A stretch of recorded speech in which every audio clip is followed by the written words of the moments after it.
Good morning, good morning, good morning, my people. This is Tasemere, the host of the Blackout live from New York. How are you guys doing this morning? Before we jump in, I have a couple of articles that I want to review with you. But before we get to that, let me just set the stage of what this show is about. The Blackout Live from New York with your host, Tajmir's purpose is to celebrate Black folks across the diaspora and to have an open dialogue about Black economics, how we reimagine trends in business and explore the magic that we have. Today, we are definitely going to be discussing Colin Powell's legacy to Black Americans, of all races and creeds, but also his impact, right? Then we're going to go into some hot topics that I think is just super important that we touch on. One, Facebook is rebranding itself. So what the heck is going on with that? How is that going to impact how we do business on that platform? Are we going to continue to use Facebook? Are we going to move over to whatever the new thing is going to be? We definitely have to jump into that, along with the IRS's new rule on Cash App. That is definitely changing the game for a lot of small business, micro entrepreneurs, freelancers, people that are saying that they're business owners, but not really. What the heck does that mean? I'm also not sure if you guys know about this woman. She's an NBA coach, and her name is Dawn, and she has extended her contract for $22 million, and she's hoping that it's going to be groundbreaking. We're definitely going to get into that, along with Colin Kaepernick's remarks to Black executives and the cost of freedom. So we have a jam-packed lineup today. I'm super, super excited to be here with you guys again.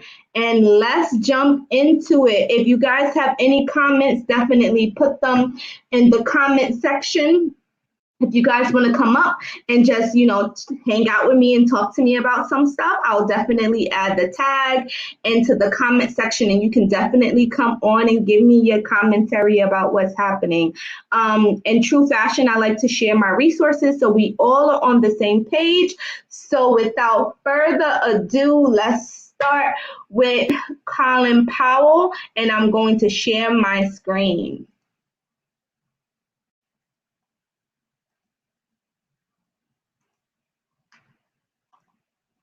So, Colin Powell, most people should know who he is. He has been in public service for 40 years. So, we should know who this guy is. But I just wanted to set the stage. I know there's a lot of talk about he passed away from COVID. I do not want to focus on that. I feel like it dilutes what he actually has done for this country, also, what he's done for the world. He was also a prominent figure in the United Nations. So I want to know, I've been on LinkedIn, I've been seeing a lot of people's commentary about who he is, how he has impacted their lives, what they're going to miss about him. And throughout the show, I just want you guys to just let me know, how has Colin Powell impacted you? Some notes about him from this first paragraph. You can definitely see that he's one of the nation's top soldiers, diplomats, and national security advisors. And he gave a speech in 2003 to the United Nations, and he helped pave the way for the United States to go to war with Iraq. Now, that might be a little controversial. Many people have different ideas and impacts on that. But I just want to know, what do you guys think about him? How have you guys, how has he really impacted what you think, how you see the world? Just let me know in the comments. Hey, Dave, I'm also shouting out all of my, I guess, these are my network mates, right? I want you guys to definitely tune in. We have programming all week long, so definitely tune in to my network mates' shows and give them some love and Cap, if you would like to come up, just let me know. I'm going to put the link in the chat so we can just talk a bit. So you're definitely welcome to come up. The next thing that I wanted to go right into is Colin Kaepernick. We know this guy, right? We know what he's about. For the most part, he really came on the scene for me when he started protesting the U.S. flag, right? And that was like such a big deal. A lot of people had different feelings about what that meant. For some people, one person's revolutionary leader can be someone else's, what do they call this? Adversary. And so there was a lot of talk about that. But for me, I was like, oh my gosh, this is reminding me of the U.S. Olympics folks that were like putting up the Black Power sign and symbol. So of course, he's not letting this go. He is definitely still keeping his feet on people's necks around how to think about and continue to think about and question what it means to be free in America and how does that show up in different industries. So I definitely wanted to jump into that. I have an article here where he's basically given the business to some Black executives in corporate and basically reminding them that freedom comes at a cost, right? And so I read this here and I wanted to pull up what he said, especially right here. I will highlight it because I want us to talk about it. And Cap, if you want to come up, let's definitely talk about it. So Kaepernick praised the ELC's history. This was an award that he was getting from the Executive Leadership Council Global Game Changer Award, short for the organization's acronyms ELC. So he was praising them for their history and called on Black corporate executives to build futures through collective efforts that do not replicate the very ideas and structures that need to be uprooted to achieve racial and economic equality. That right there is such a powerful, powerful statement. For me, I felt like he was definitely speaking to total institutions. He was definitely speaking to like, let's just not play along to get along, but let's actually try to make change. And what does change really look like? And he was very much focused on racial and economic equality. And what does that mean? Hey, my network mate, I'm so glad to have you. It's good to be here. I know it's unofficial, but thanks for putting the link out there. Yeah, how are you doing this morning?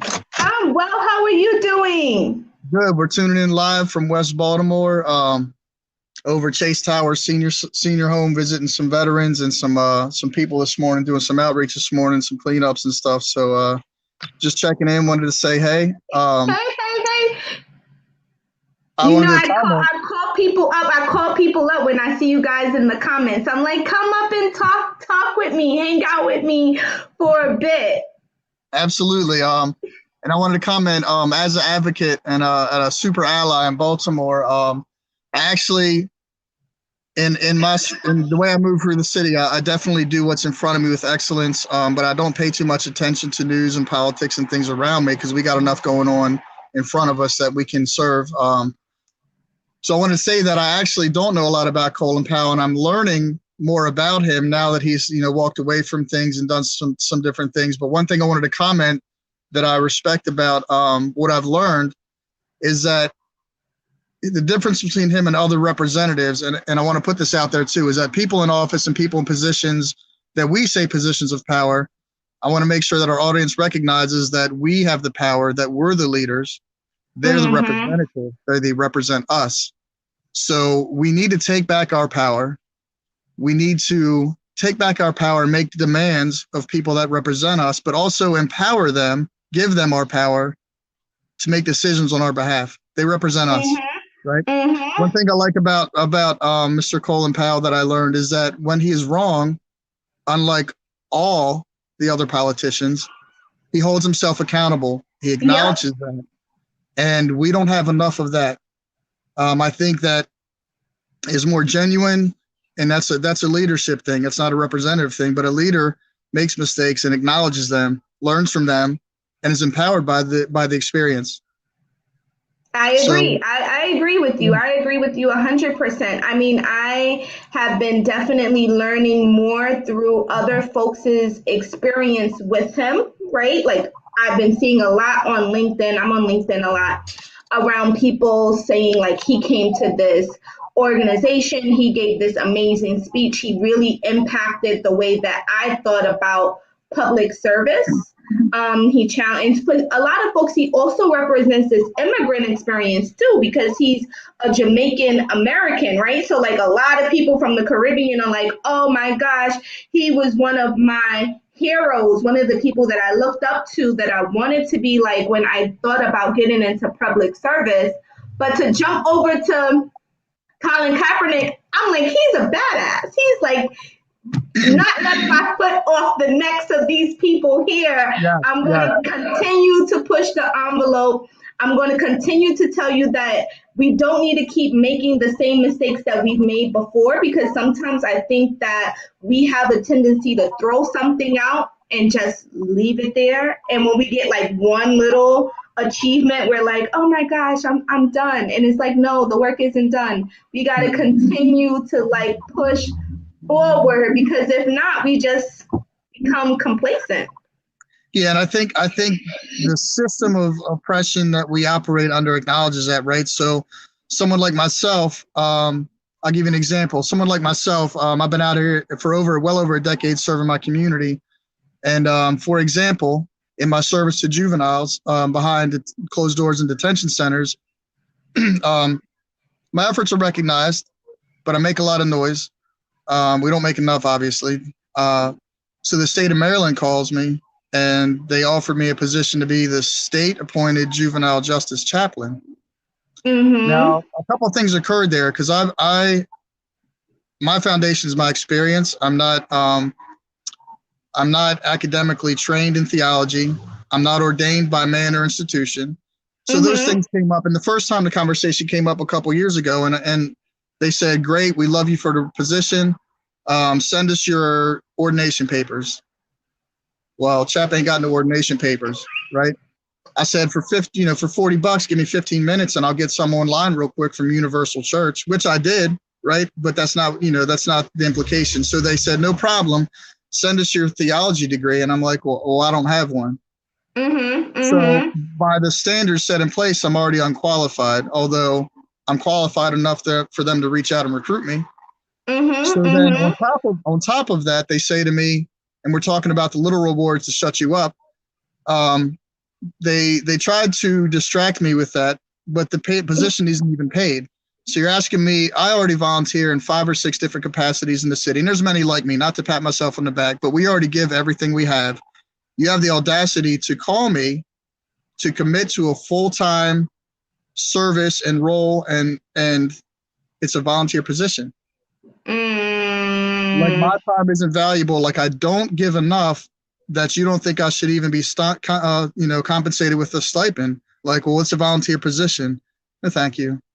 Is your position? Am I asking you to be a council person or a senator for free? I am not. Although I expect you to, because it's a duty and a responsibility. But you get paid. Why do you think it's okay not to compensate someone who's serving the spiritual needs of traumatized youth? And obviously by standards, that position isn't for me, but that's one of the movements now. I've been emailing and writing letters saying that's such that I understand I'm not qualified by your standards, but we need to find the qualified person to serve in this space. And you need to compensate them for their time to be sustainable in their commitment to the youth and making sure their spiritual needs are met, regardless of their faith or choice not to engage faith. They still have a spiritual need, right? So had I gotten a position, that would have been my attaboy, and they would have shut me up for a while, but I recognized it for what it was. And that is so great that you did, because, they're always throwing these carrots out, and it's like smoking mirrors of like the art of distraction, right? Like, let me just give you this, and then maybe you'll leave me alone, and maybe you'll stop complaining so much. Or And at I least give think them that a is, break.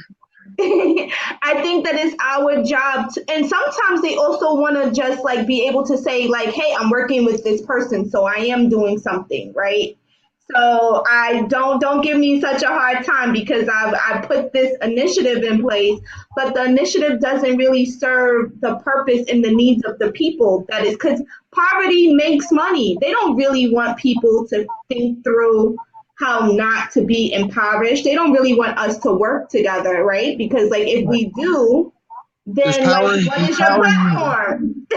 And before I forget, I wanted to comment on the Kaepernick is that, again, I don't follow news too much, but obviously he makes a lot of noise and has my attention occasionally. I respect and honor his unapologetic. He's unapologetic. I don't know the word, but he is unapologetic in what he does. Mm-hmm, You know what I mm-hmm. mean? And so as he gets older, he'll learn to refine that and have more finesse. But in the season, I don't need him to have finesse. I need him to be unapologetic. I'm We need here. him to I'm be not. I'm not going raw. anywhere. Yes. We need him to be real because then he comes off as a charlatan, right? Like I'm gonna start toting the line, right? Like I don't want to do too much because I'm afraid about my endorsements. I'm afraid about my sponsors. So I'm not going to say that, but I'm going to just reframe it and package it in this other way because that's more digestible.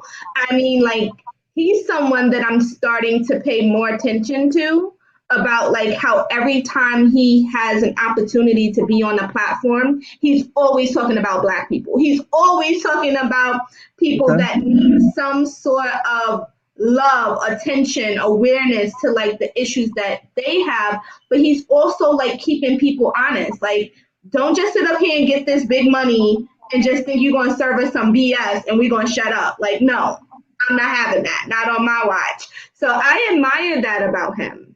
And another thing, when you step out and do that, you may even sacrifice money in front of you to speak your truth. But if I testify to this is that when you're true to yourself, and because what happens is like with that position they offered me, right? And I have other examples, of course, but while we're on that, Mm-hmm. had I taken the position, had it been paid, then all of a sudden they control you now and they can tell you what you can and can't do, right?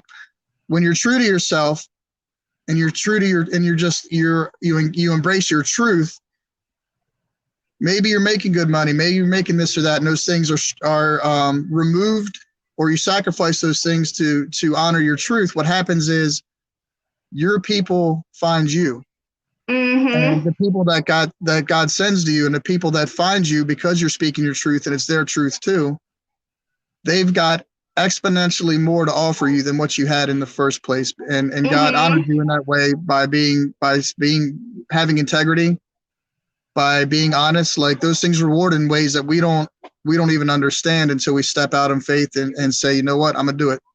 Yep. I Yep. was Yep. I was yeah, I was a city employee and as a volunteer through the Baltimore City Police in the community.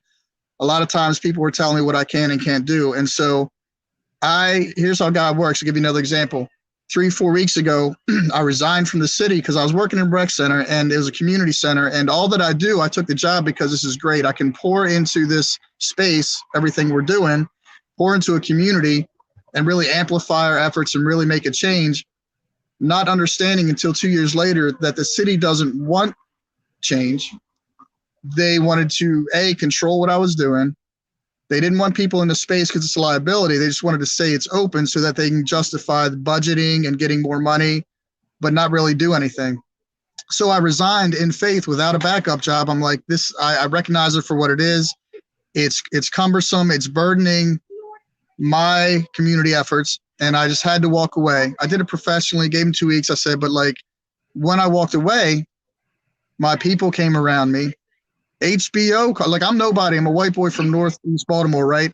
I'm not an aspiring actor at all, never on my radar. But 2 days after I resigned, stepping out in faith because I knew it wasn't right for me and my instincts told me to get away from that and get back to what I do well, which is serve.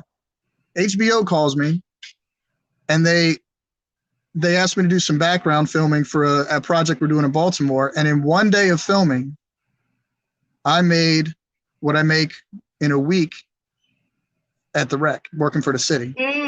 So I say that to say, like people like Kaepernick and people like ourselves, you don't have to be a Colin Kaepernick, but just a regular person. When you embrace your truth and you trust your instinct and you maintain your integrity and you step out in faith, God's got you. Yep. In a way All that the you didn't even time. know. Oh my goodness, like in ways like you can't even comprehend. But it's such a joy to have a front row seat to watch the story unfold and watch his work that I'm not trying to give it up for nobody, you know? So plug your show. So when people tune in, they can know when to find you. Yes, I think you're ma'am. Monday at 7 p.m., right? Yes, ma'am. So I'm gonna let you get back to yours, man. I appreciate your time this morning. So my No, show is oh, actually anytime. Come through excellent. Saturday mornings. All right. Anytime. Let's So talk. so yeah, so this is what we do. My show is actually called Shared Space. Being a white guy growing up in Baltimore, we'll say perceived as white, growing up in Baltimore, and don't get it wrong, I had my white card growing up. But we can dive deeper into that on another show. But being perceived as white in Baltimore, understand my role in the history we're making now. And it's not my message. It's not my mic. I don't usurp the mic. I don't appropriate the message. But with my show, it's called Shared Space. We take the mic, we give it to people in the community to tell their story, tell their truth, and we crank the volume up. And so Shared Spaces is Monday nights. My co-host, Laquita Chansey, she's a founder of smalltomorehomes.org. We do the show Monday nights at 7, and no holds barred. If you have a message you need to share, I share my space so that you can amplify that message. So how do people connect with you if they want to get on the show? So if you go to blackusa.news, you connect to Donnie. He'll give you my information. My Instagram is BMORE Chaps, CHAP 78. You can Google Chap Loveless on Facebook.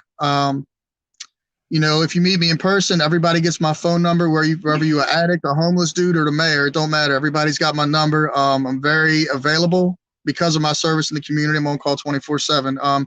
Next Saturday, I want to plug. Next Saturday, if you're in Baltimore, 1700 Pensy Ave, 10 a.m. We're going to have a little gospel sing-along, a little bit of church down in the hood, man, because we need it.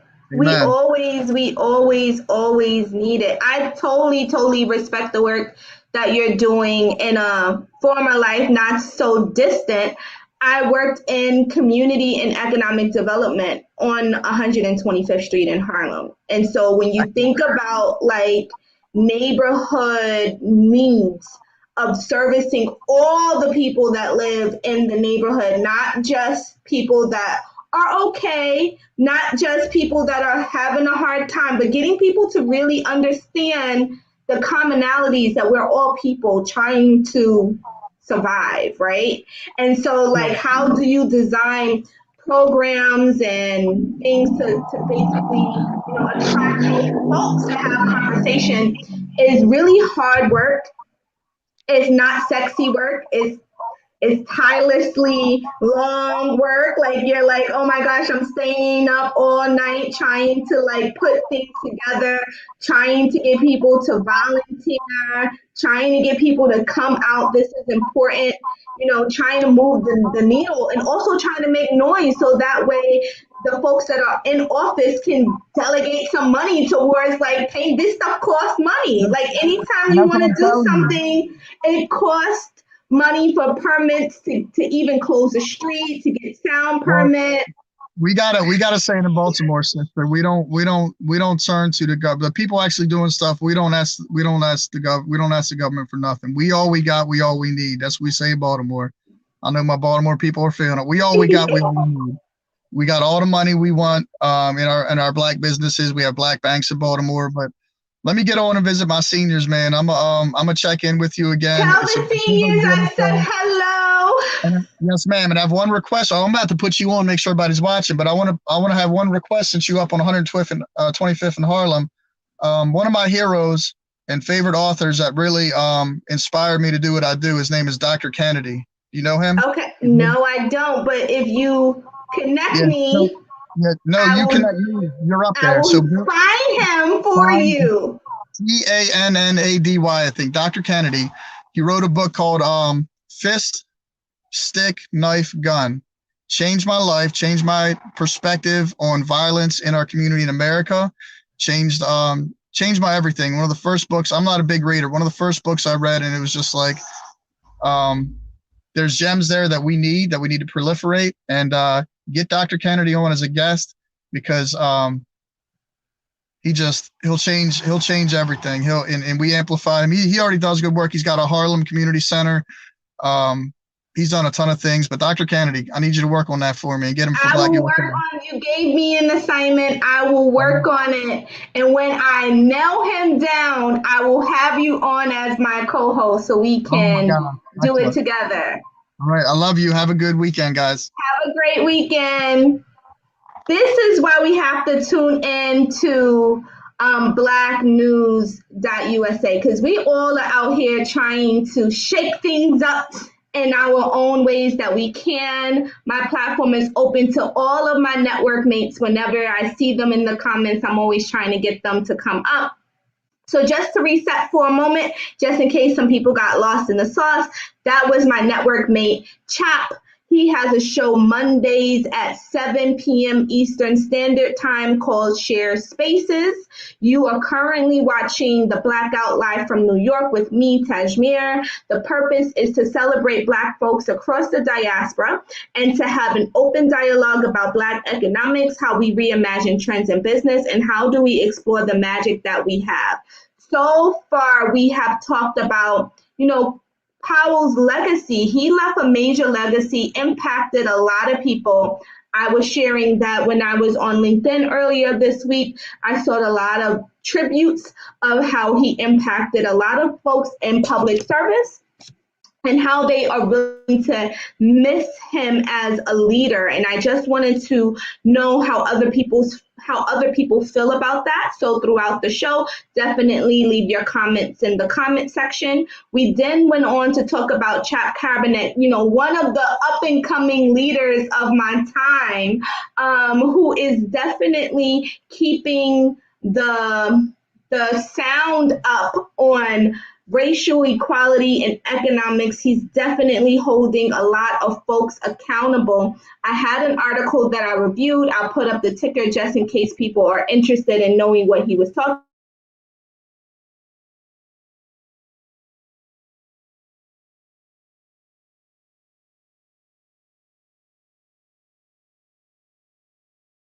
replicating what has happened in the past. And so he wants us to be more mindful about where we're putting ourselves, what we're saying. It's a definite good read. I want everyone to tune into it. As I go into the next topic, and this one is really for my business owners. So I am going to share my screen because I am sounding the alarm so no one says that they did not know that some tax changes are coming with Cash App. So if you aren't familiar, Cash App is now a new form of, sending money, receiving money. It's very similar to your PayPal, to your Venmo, to your Squarespace, to your Clover. But a lot of folks, since the pandemic, have been saying that they are entrepreneurs. Everybody is an entrepreneur, right? But as a business developer, I want to just set the record straight. If you are not incorporated, meaning that you have not filed your incorporating documents with the IRS and you are filing what is called a Schedule C on your taxes, you are not paying taxes on any of the money that you're making, which is why this is groundbreaking for what I am calling informal entrepreneurs, right? So informal entrepreneurs are folks that are saying hey, I have my own business, but they don't really have a lot of things in place that they need to have in place. The IRS is cracking down on informal entrepreneurs. So you are hearing, if you haven't heard about it, you are hearing about it now. They are basically saying that anybody that receives money in their Cash App of more than $600, they are going to be requiring that Cash App send them what is called a 1099, or it's a particular form to say we paid out this amount of money to this independent contractor, and on your taxes you are supposed to be having the money that was paid out from Cash App also noted on your taxes. If it is not, you might be in some hot water, right? Because you might get audited by the IRS. They might go back in and decide that they're going to recalculate your tax refund, and you might end up owing the money, because when you are a business owner, you are supposed to be paying taxes quarterly. If not quarterly, you pay taxes at the end of the year, and you get penalized if you do not pay quarterly. So this is going to shake a lot of people up. I'm wondering how many entrepreneurs we are really going to have after this new rule goes into effect. It is set to go into effect next year. So I don't know if next year means 2022. They're pulling this together, or if next year means 2023, but whatever it means and whenever it goes into effect, you need to make sure that this is not just going for Cash App. This is for Square Up, which is similar to Square. Most people know, a little reader that you connect in your phone and you can take credit card payments. This is going for PayPal, which most people love their PayPal. This is going for PayPal. So they are coming after all of these electronic processing systems. So definitely be aware of that. As we move into this next topic, which I am not sure if you guys know, but Facebook is also one of these platforms that we have come to love that is also thinking about changing the game and going into the multiverse. Now, when I heard about this, I thought about, is this like the Flash happening? That's the only time I have really heard about this multiverse shenanigan, is watching Marvel videos. Is this what we are going to be going through soon? Facebook is definitely saying that they're thinking about rebranding themselves. And so what does this mean, right? This means that people that are doing business on Facebook as one of their primary, I guess, platforms of them reaching out and getting their message across, this might change a bit. And what is this change going to mean if you, in fact, are a small business owner?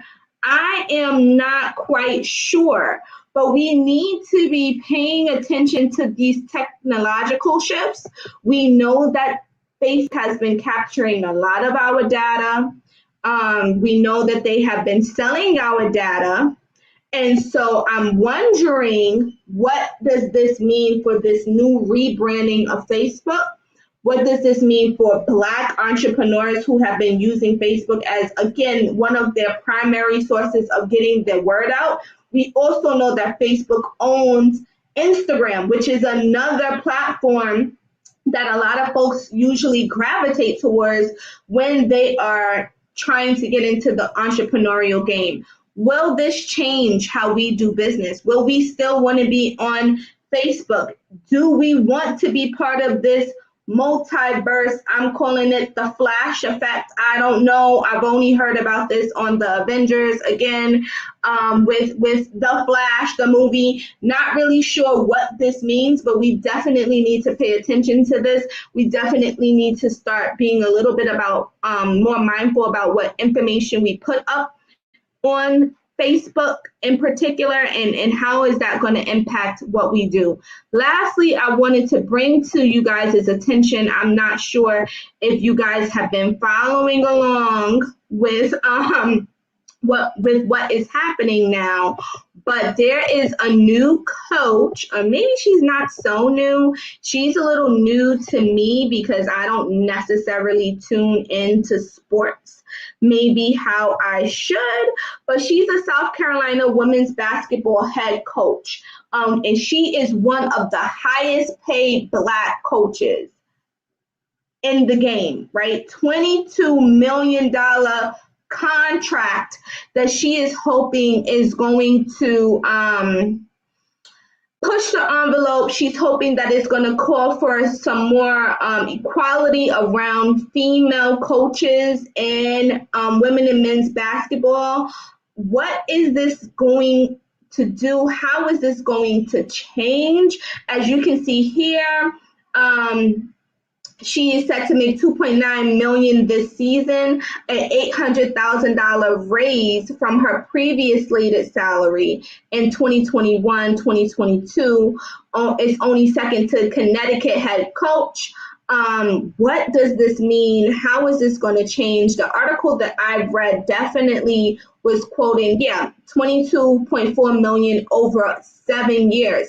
That's serious cash. Right?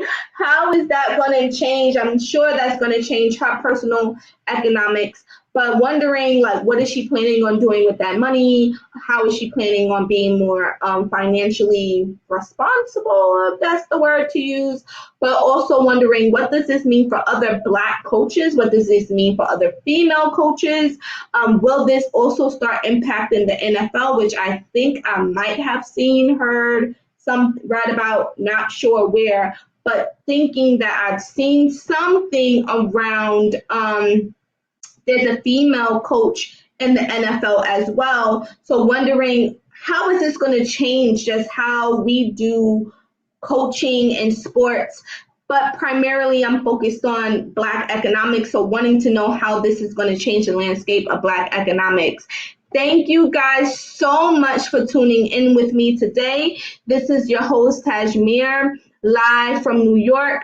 I'm so thrilled to bring these articles to you. Next week, I will have another one of my network mates that is on the West Coast joining us on the East Coast time, and we will be bringing to you some really innovative discussions. I'm not going to share what they're going to be about because I want you guys to be so hyped that you're going to tune in.